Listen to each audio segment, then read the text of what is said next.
See, 7 days to go. Then we will know, or at least it'll be the beginning of what we know. And I'm just hoping it's not going to take another month for them to count all the votes and to tell us who won. We should know by election night. That's what I'm hoping for. The early voting has already taken place in several states, and I'm pretty curious about some of the early voting. This is on Vote Hub, projects.votehub.com, and you could go there and you could see exactly what we're looking at now. So the mail-in and absentee ballots, and they've got them for 6 different states. This for Pennsylvania alone is 1.4 million. Wisconsin, let it reload here. And what do we have in Wisconsin? So it looks like 800,000 right there have been cast. And in Florida, I wonder why they just have these 6. I know there's other states with early votings too, but 5 million early voting. Wow, that's impressive. That is impressive. 5 million early votes in Florida. North Carolina, what do we see there? 3 million, 3.1 million in North Carolina. Pretty even. A little more Democrat early voting everywhere except for Florida. Still pretty close. In Michigan, it looks like statewide in-person votes, statewide, maybe about 2 total early is almost 2 million, 1.8 million, 1.9 million early. That's impressive. Wow. And then in Georgia, and this is as of yesterday, 10/28/2024. But then in Georgia, let's see what we got here. This is as of this morning. 3 million early votes in. So that's impressive. I guess that's encouraging. I don't know. I don't know what to take away from the early voting. Is it good? Is it bad? I guess we'll know. It's the nervous thing is it's like 2020. It's experimental with what they were doing in 2020, and now here we have 2024 with this early voting thing.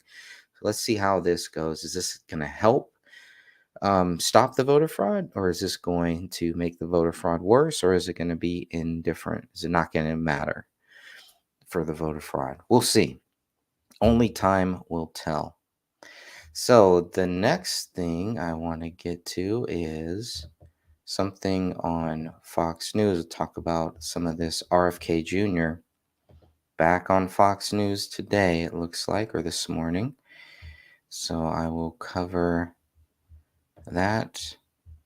Oh, he's on there for a long 13 minutes. Cool. I like it. Once the ads stop, then we'll get to it.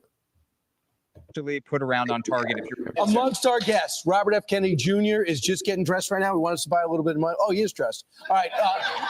He also is independent candidate. As you know, he's going to play a key role with the Trump administration. Should there be a Trump 2 on Tuesday, and should we get a verdict actually on election night, that'll be great. Yeah. So Robert F. Kennedy Jr., ladies and gentlemen. Good morning. So I know you've lived a lot of your life in Washington, D.C. What did you make of the fact that the Washington Post announced inexplicably on Friday, we're not going to endorse a candidate? And then Jeff Bezos has come out and he said, you know what? We want people to decide on their own. Oh, the Washington Post, when I was little, did not endorse candidates, and it only started doing that recently. The problem I have with the Washington Post is the bias in the newsroom.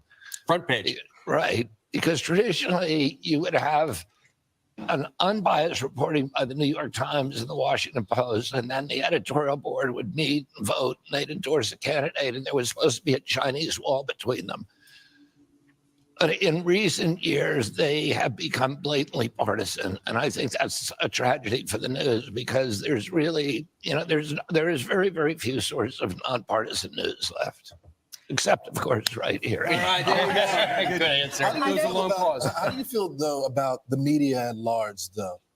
painting the Trump supporters that you were at that event in New York, Madison Square Garden. They're painting them all as Nazi supporters, as racists. And this used to be your party. It used to be the part of inclusion, of open debate, but that's changed. Why? Yeah, you know, at the beginning of this campaign, I made a statement about Anne Frank during a speech, and I wasn't referring to saying anything reminded me of Nazism. I was talking about the rise of totalitarian systems of AI and facial recognition that give totalitarian systems the capacity to control so much of our behavior and to surveil us. And for about 5 months after that, I was called an anti-Semite for invoking the Nazi era. And here you have the leading Democrats in the last couple of weeks and the press. MSNBC has been really appalling. Insane. Mhm. And the vice president. And there's no link between, I don't even think Madison Square Garden existed in 1939. Right. It came 1968. It moved to Penn State. Right. So they're invoking this 1939 meeting of Nazis, and they're saying that somehow this is a reunion. And you go in that, there was a joke made during the speech by one comedian, and the crowd, I was in the crowd at that time, and they groaned. These were not, No one was laughing. nobody was laughing, and there was so much joy in the room, and optimism and patriotism and idealism about our country, and it was the opposite of Nazism, and the need to use that most evocative and explosive and incendiary and poisonous reference. And it's being used across the top ranks of the Democratic Party. It's Hillary Clinton, it's Kamala. I think it's bad for our country. And by the way, so many of us, when we were kids in this country, were asked to consider the moral quandary. Would you, if you could go back in time, would you kill baby Hitler before he could do all the damage? And most of us answer, yeah, we would do that. So when you compare an American political figure to Hitler, who was about to become president, the kind of people who are already a little unstable, you're really suggesting to them that this man should be killed before he gets into office. President Trump brought that up yesterday. He goes, "You guys going to get me shot again?" And he goes, "When I was younger, my dad told me never bring up that word Nazi in my house, and now I'm being called it." And he said, "You're going to get me shot again." Right. By the way, they did a study. They said how many people have a great deal, if yes, not a we're all fair amount of Nazis. trust in the media. Only 31%. That is kind of weird, the whole Nazi thing. I thought they would ditch that and get rid of that by now, but no, it's just like they're going back to this hate mentality of comparing Donald Trump to Hitler, which is just wild. That's crazy because Donald Trump has never killed anybody, as far as we know. He's never killed anyone, and to compare him to Hitler, who was responsible for all of the deaths of all of these Jewish people, not just the Jews, but a lot of people. So that I thought that was very interesting, especially when you consider things like Operation Paperclip, where they brought a lot of the Nazi scientists over here, and a lot of our pharmaceutical industry, the medical industry, a lot of that has to do with those same scientists, those Nazi scientists. And when you look at the Democrats, speaking of Hulk Hogan, what's up, Rick? When you look at the Democrats, you can see that they Hulk Hogan said, "Look, when the Democrats call Trump and his supporters these names, that's who they really are." And it's so true. It rings so true. Yeah, Hulk Hogan tried to. It's been a big deal about Hulk Hogan not being able to rip his shirt. How old is he though? He's got to be like 75, pushing 80. He's got to be pushing 80 right now. And he was able to do it, And you can go back, Rick, and we can find some old Hulk Hogan videos in his prime, and probably where he had trouble ripping that shirt too. But so I don't know. I mean, I couldn't rip my shirt. I wouldn't want to rip this one, but Hulk Hogan did have some struggles ripping the shirt, but he got the job done, right? If at first you don't succeed, try again. So at least he was able to do it. But my wife said the same thing. It's like it was an interesting moment there. So, but it was good. I really enjoyed watching Hulk Hogan in character. I like him better when he's in character talking about President Trump. It's just so entertaining to me. But it's just, there's a desperate. They're desperate bringing up Hitler. Yeah, yeah. It's like that's all you have. Like you can't just focus on why Trump is this or what his bad policies are, what he did wrong, right? And they can't focus on the Fauci thing because they all supported Fauci after Trump left. So they can't get him there. That's why you rarely ever hear the Dems talk about Trump got the COVID thing wrong. It's kind of the other way. They kind of would say, yeah, that's the one thing he got right, because that's the one thing that they all fell in line with. And they would grill Trump about not wearing the diaper on his face, things like that. So it was an interesting time. It's going to be an interesting time, but we are only 7 days, and depending on what happens will depend on how the book ends. I guess that's what I'm really waiting for now. I've stopped the writing process just for this last week because I really want to focus on what's happening now. And once you get into that writing mode and you feel like you have some really good stuff, you want to kind of just say, okay, I need to just stop right now and keep those creative juices going. So I don't want to burn out because we're at the finish line here for this book. And I'm really excited to get this thing done and move on to the next one, because that's what we do. No, he was saying I just tried making a joke. Well, no, they've comparing him to Hitler and comparing, it's just wild. It's wild the way that they are treating President Trump right now, but not unexpected, I guess. And it's like they were just saying, like you're gonna get him shot again. Somebody's gonna get him shot again. Baby Hitler, right? They want to take him Said out. yes. They trust the media. That was at 40% in 2012, and it used to be over 70%. When my uncle was president, it was 85%. 85. When you had Walter Cronkite and people like that, and the media was really focused on telling the truth to the American public. When your uncle was president, Or 6% of Americans had chronic disease. Now it's 60. Add a zero to that. Yeah. You've talked a lot about this. You walked in here and you gave everyone in the audience these Make America Healthy Again hats. As a mom, as Americans, we appreciate what you're doing because we're getting older and we're thinking about, we want to live a long life. We want to see our grandchildren. I want to see my grandchildren walk down the aisle. You go to Europe and you might eat pizza in Italy and you don't feel bad and you don't gain weight. We want to know why that happens here in America and what you're going to do. But first, let's play the soundbite. This is Donald Trump at the rally at MSG. Look, we're not going to let him go too crazy, Elon, with the oil and gas stuff. And, because Robert F. Kennedy cares more about human beings and health and the environment than anybody. And he's going to be absolutely, having him is such a great honor. I've been friends of his for a long time.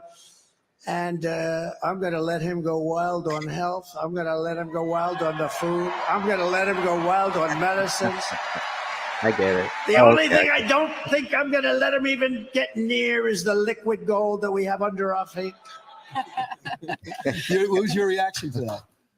Well, he always says that. I mean, I get it. But, what he's right is we have the sickest children in the world right now. There's nobody in the world that has that. And when I was a kid, the autism rate among American children and in 70-year-old men today in my generation is 1 in 10,000. In my children's generation, it's 1 in every 34 kids, 1 in every 22 boys.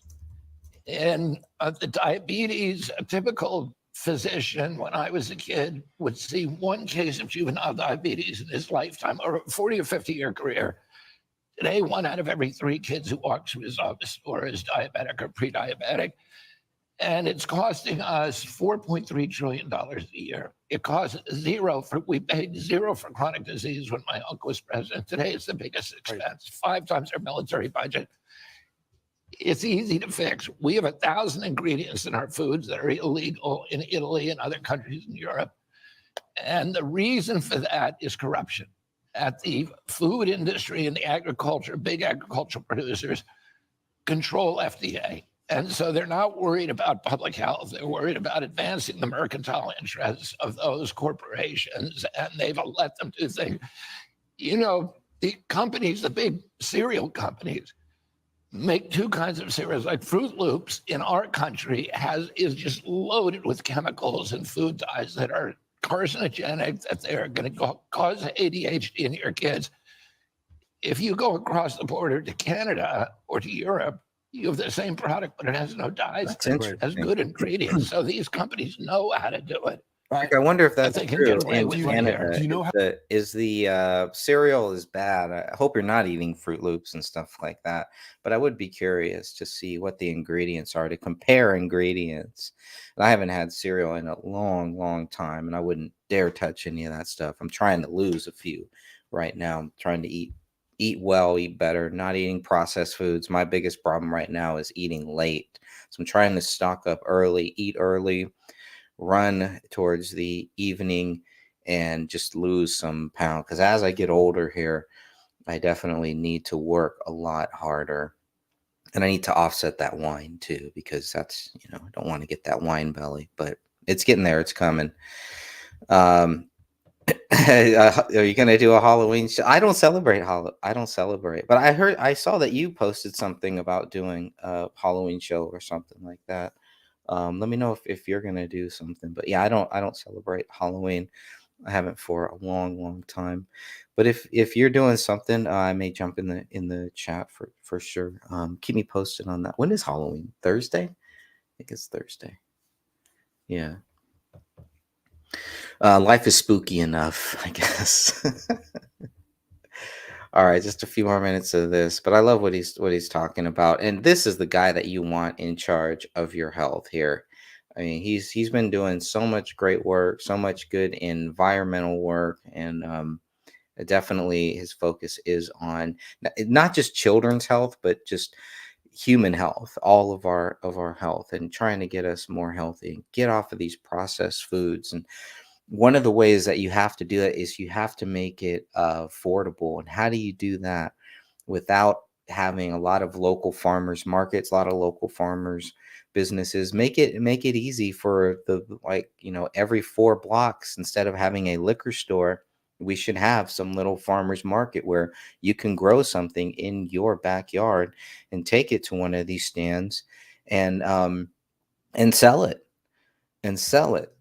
So I think that would be good. And then things like that. I think, going straight to the farmer, making it more accessible to just go drive down the street and go get the actual meat there. Pick out your cow and just have it chopped up. They have places like that, but it needs to be where it can be a profitable business. And how you do that and all of the ins and outs, I'm not really sure. But if you can have a liquor store on every corner, I'm pretty sure we can do the same thing for our health. I would hope so, at least. But it's going to take some creativity, something new, and I really like that Kennedy is the right guy to do that. How you'd approach fixing it. I wouldn't talk that. I want you to answer that. But first, I want you to go to the studio audience. James, you're over there. You have a question for Robert F. Kennedy Jr.? Absolutely. Thank you so much for just taking our questions and being here. But we all know that access to healthy foods is not always easy or affordable for many. What are some ways that you hope to change this? Yeah. Well, first of all, I would say that you cannot afford to eat bad food because it's going to affect your health and you're going to pay later on. And, with food, we can solve the diabetes crisis. Most people who have diabetes or pre-diabetic can be cured with good food. And if they choose instead to be cured by Ozempic, the government then pays $1,500 a month for the rest of their lives.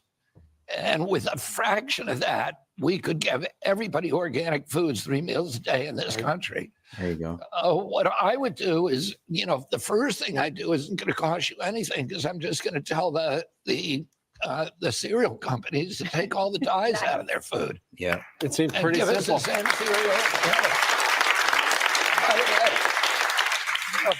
President Trump was cooking him at McDonald's the other day and giving people French fries. And people criticized me, and they said, "Well, you know, he's out there giving fast Yep, food." And I yep. said, "I don't have anything against fast food. I'm against food that has seed oils. When I was a kid, McDonald's was made with tallow fat. That was good for you, Mm. and your body needs that. It makes you healthy. great. Why aren't we making it with tallow fat again? They, you know, Profitable. in England, McDonald's has a McDonald's French fry has 3 ingredients in it, like potato, sugar, and some, you know, oil or tallow. Yeah, the salt. Sorry, potatoes, salt, and some tallow fat. In our country, it has 17 ingredients. That's Wow. crazy. Oh, and none of them are good for you. That's Okay, wow. well, obviously something's got to give. Ridiculous. Lynn, right in the killing front row, RFK has got a question for you. Lynn? Hi. I You would grew up a also think that Bostonian. with less ingredients, like it would be profitable. It would be more profitable in this country to have less ingredients in there. Why are they putting all these other ingredients and things in there? It's got to be the pharmaceuticals. It's a conspiracy. It's all a wild conspiracy. Where the Kennedy name is sacrosanct. How did you get the courage to stand up against the liberal media and your famous family? Well, I was led one thing to another. I saw what the truth that was happening to our kids, and I had to make a choice between whether I was going to do, you know, whether I was going to try to help people get healthy again. And then there were other reasons that I left the Democratic Party. The party that I grew up with was the party of peace. It was the party of constitutional rights and civil rights. It was the party of that stood up to Wall Street and the big corporations. Today's Democratic Party is the party of war. It's the party of censorship. It's the party of surveillance. It's the party of big tech, big ag, big banking, the military-industrial complex, and big ag, and big food, and big pharma. And so I didn't leave the Democratic Party. The Democratic Party left You me. tried to run as a Democrat, and they locked Yeah. you out. They wouldn't put you on the ballot. I think we have one more question. Where's Janelle? Janelle on this side of the room. Hey, Janelle. Janelle, what is your question? About 100,000 schools participate in the USDA's national lunch program during the year. If you're given a position by the Trump administration in the agricultural department, what will you do to improve school lunches? I'll get processed food out of school lunch immediately. There you go. About half the school lunch program goes to processed food. About 70% of food stamps go to processed food. 10%. Yeah, I love the idea, but how do you make it profitable? I think that's going to be the trick there. And I don't know, maybe it's not profitable, and it doesn't have to be, especially when we're talking about children's health. So, but yeah, getting the processed foods, that's a big deal. But you have to make it affordable for people to buy. If it's always going to be cheaper to buy the bad food, the processed food, then why they're not going to, if then they don't have money to spend on good food.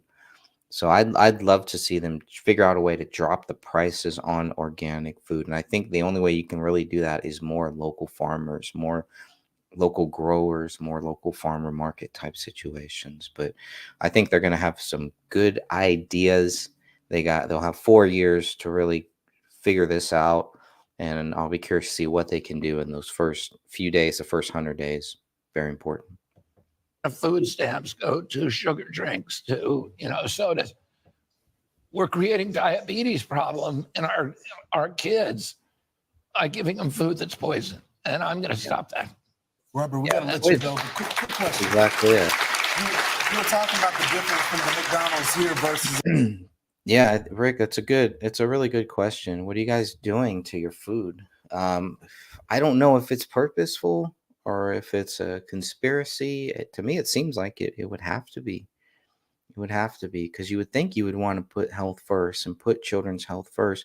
But when the biggest business is pharma, the pharmaceuticals and the medical, the health industries, if they don't have clientele, well, then everybody's going to be well. So that's part of the problem, I think. And I think there's a lot of evidence to show that. And so how are these pharmaceutical companies, these health industries, how are they going to react when Kennedy comes in and says, "Hey, let's make America healthy again"? Are they going to resist it and say, "No, we got to keep these food dyes in there. We got to keep all this bad stuff in there"? What logic will they possibly have to say why we should keep all of this bad ingredients in our food? So it's really going to put a lot of pressure on these companies to do the right thing, or it's going to shine a big light on them to show they don't care about people's health. They don't care about people. It's all about profits. But because they've never been confronted, these industries have never been confronted on why are they putting this bad stuff in there, they just keep doing it. And so a good company will figure out a way to get that stuff out of there and to stay in business, hopefully. Rick says you have to support local when it comes to our food. Absolutely. Absolutely. And we need more of that. And wouldn't it be cool if you could just grow stuff in your backyard and have a little contract with the little corner store down the street, and you got some beans coming in? All right, cool. And they give you a profit or do a consignment deal. If somebody buys it, then you get a cut of that. You're growing it, and there's things like that that I think that we can do. It requires a lot of creativity. Probably would require some licensing or something like that. I'm not 100% sure, but definitely local is better. If we're buying produce and stuff that I can grow in my backyard, and we're buying stuff that's coming from Mexico, coming from other countries, there's something wrong with that. If it's something that only grows out there, that's one thing. But if it's something that I can grow here in my backyard, like apples, why are these apples being imported? It's to help these other countries, but it's not helping us. So it's a globalist agenda. And other things actually too. Yeah, it's a big deal. So that's why Kennedy has become the bigger threat. I think they thought once they got Kennedy out that the threat of Kennedy was over. Then he turns around, joins Trump, and now he's going to really get done.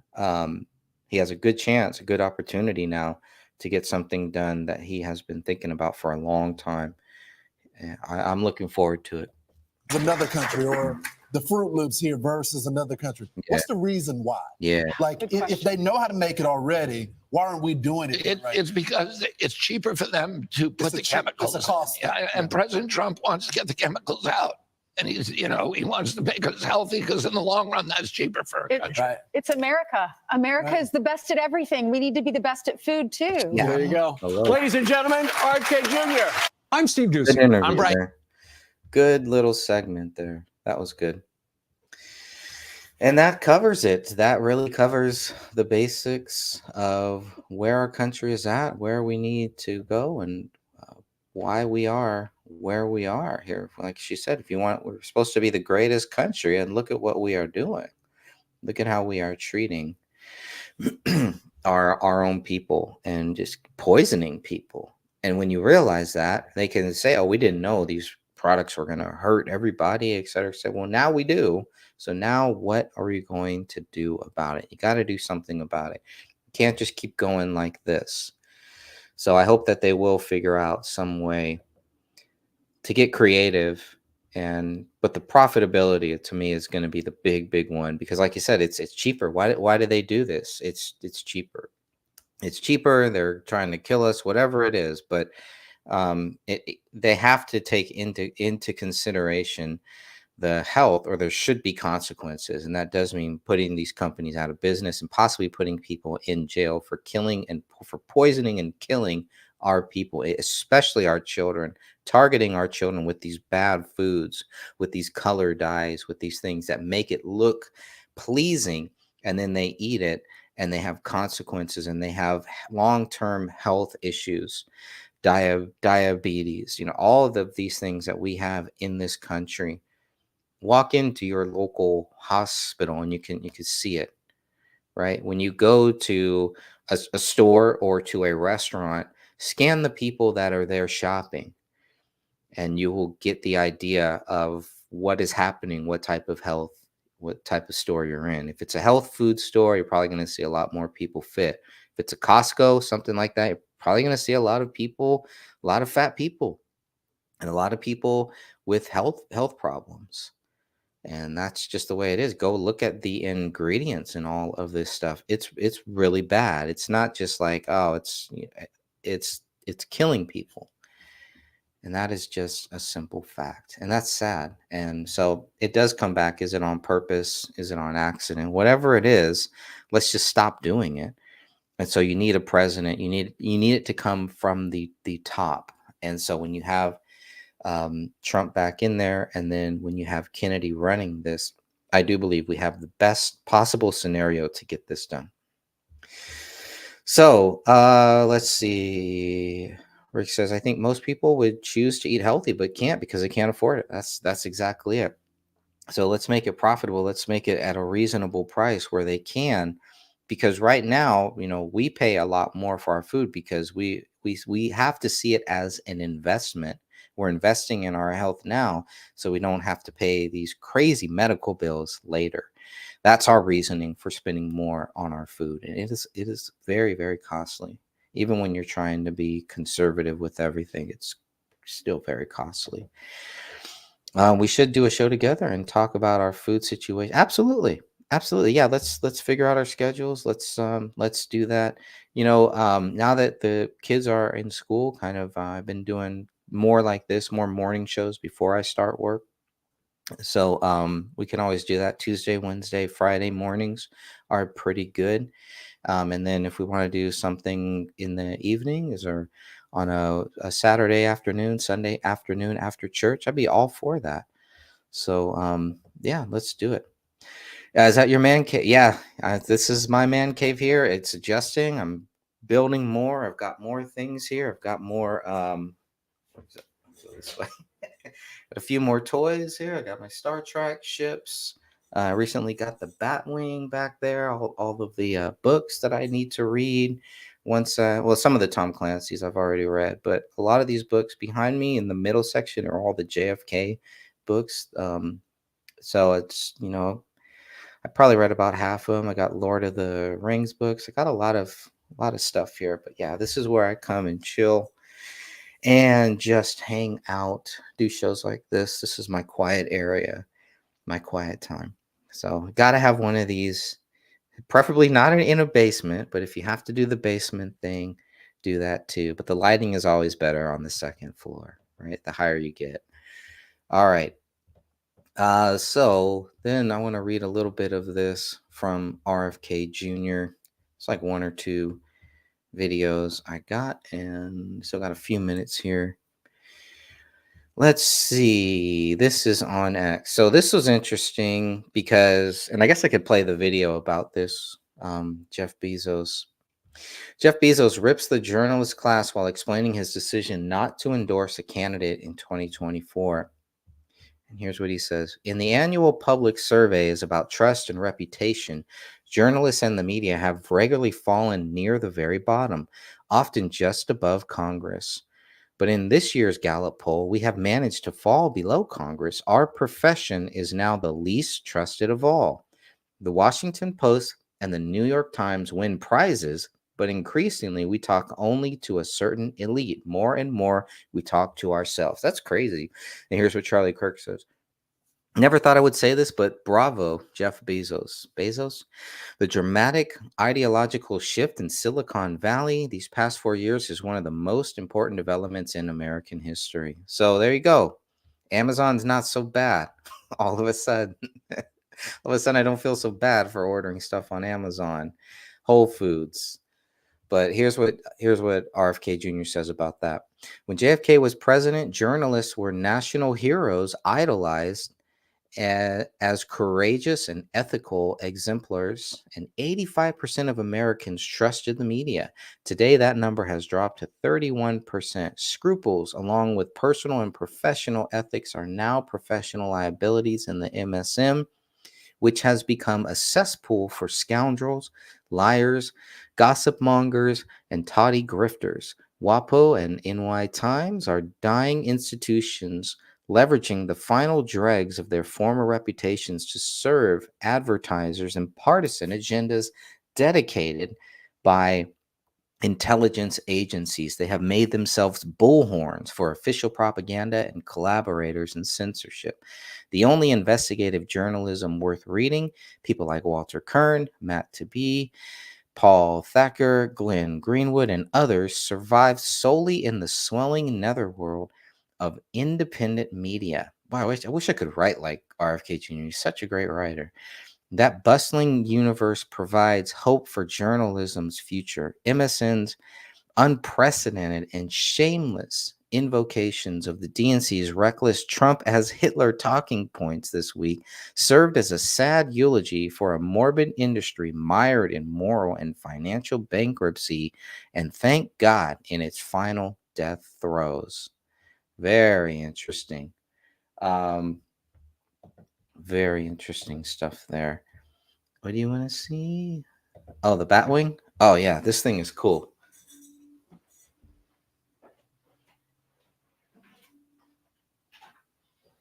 Sure, this has a bonus, but the Batwing is definitely the coolest thing out there. So this is from, technically it's from, it says Batman Returns, but I think it was blown up in the first movie, so it can't be really from Batman Returns. But yeah, here's the Batwing with Michael Keaton's Batman inside there. Isn't that cool? He comes out and everything. I mean, as a kid, I always wanted this. Could never get it. Can't get his legs out. But it does have a Batman. And on Amazon, this was like $25 here. But yeah, that's the real Batman guy. That's Michael Keaton there. There's only one Batman. So it's really cool. It was easy to put together. It doesn't have lights or sounds or anything. Oh, it does have some wheel. I didn't even notice it had the wheels on the bottom. Oh, that's cool. Gotta pull the wheels out. But yeah, so this, made me kind of be getting back into the Batman, Superman stuff, the old stuff, not the newest stuff, but Michael Keaton as Batman and Christopher Reeves as Superman. But yeah, this thing is cool. So on Amazon, get it right now, $25 right there. It comes with Michael Keaton's Batman inside of there. They say the Batman is from Batman Returns, but the Batwing is from the first movie. So excellent there. Another one I got from Amazon too. This is I was hoping to be a little bit bigger, but this is the only, aside from the Adam West one, this really is the only Batmobile that should count. And this thing is cool. I think everybody, the biggest complaint, it's metal too, it's pretty heavy. And this was like $20. But the biggest complaint is, you can't put a person in there. It doesn't come. It comes with a little figure, but he doesn't fit in there or anything. But that comes off. The guns come out here on the side. So that's pretty cool. You can see the guns come out there. And the back, I don't know why the back opens up. I didn't know the Batmobile had a trunk in there. I don't know what that's for. But yeah, the trunk does pop open too. I have no idea why. But this thing is heavy, but this is the real Batmobile. And, I would love to see them do one more Michael Keaton movie, one more Michael Keaton Batman movie, especially after the travesty of that Flash movie. Michael Keaton's scenes were good, but that's really about it. And he dies in it like 25 times because Flash keeps going back and redoing everything. So I just hope they don't end the Batman series like that. I'm hoping with the success of the second Beetlejuice movie that came out, let's get Michael Keaton, Tim Burton back together for one more Batman movie before they sign off.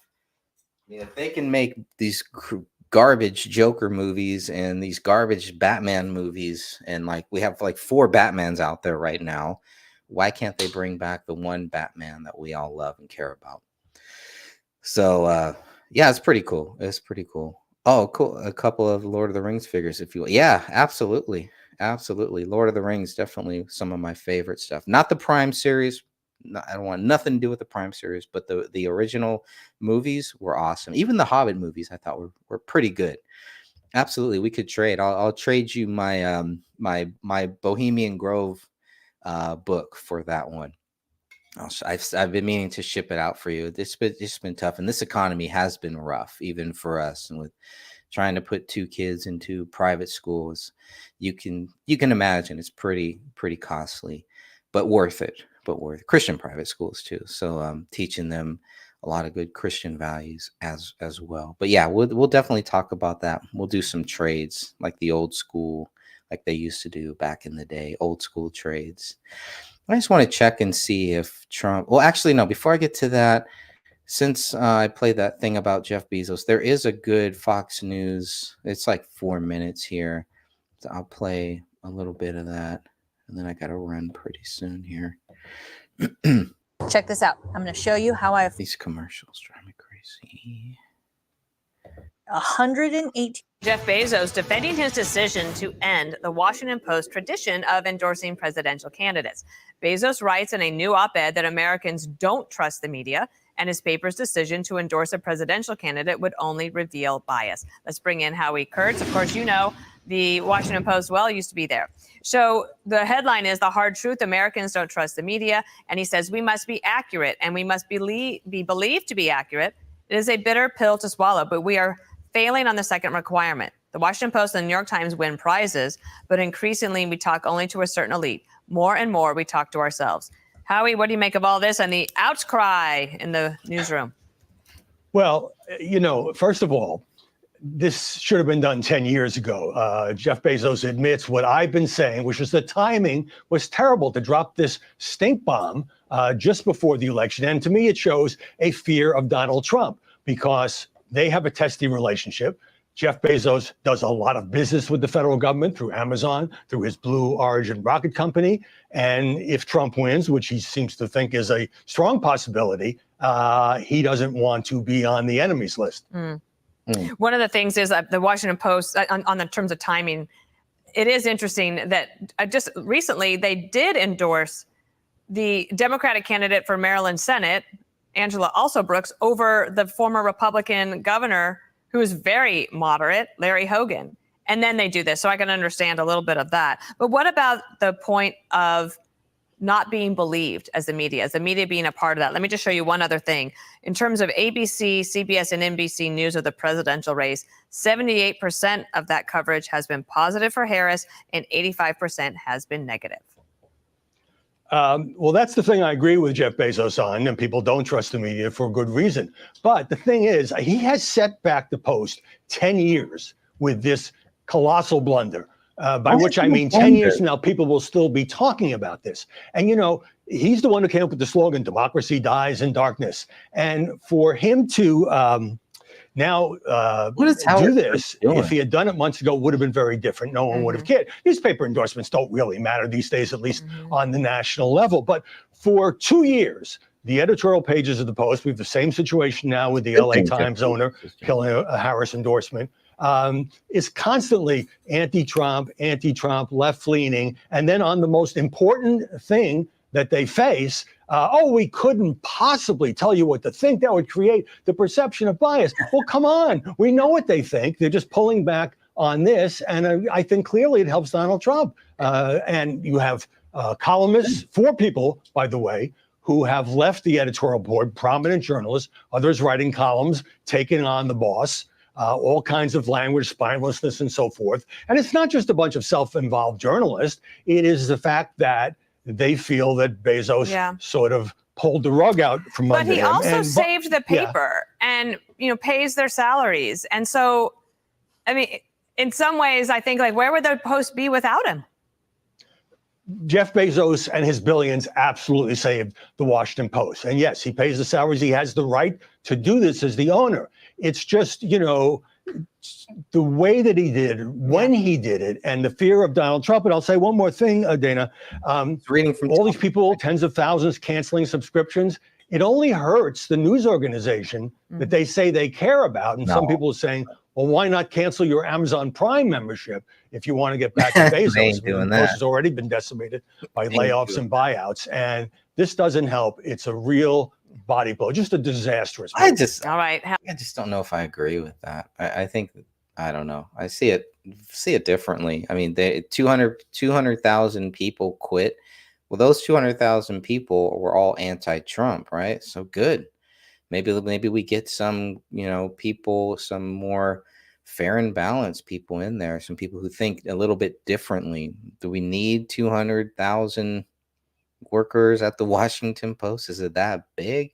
But if they're all willing to leave because they're not allowed because the Washington Post will not endorse Kamala Harris, great, let them go, let them leave, and let's get 200,000 people in there who support Trump, or who are at least going to report fair and balanced on Donald Trump, because that's what they're going to need in the 4 years if they want access, if they want good, credible ratings or views, or if they want to get those subscriptions up. Like he was saying, it's a dying business. Well, I think the ones who won't be dying will be the ones who are at least fair to Trump, at least fair to him.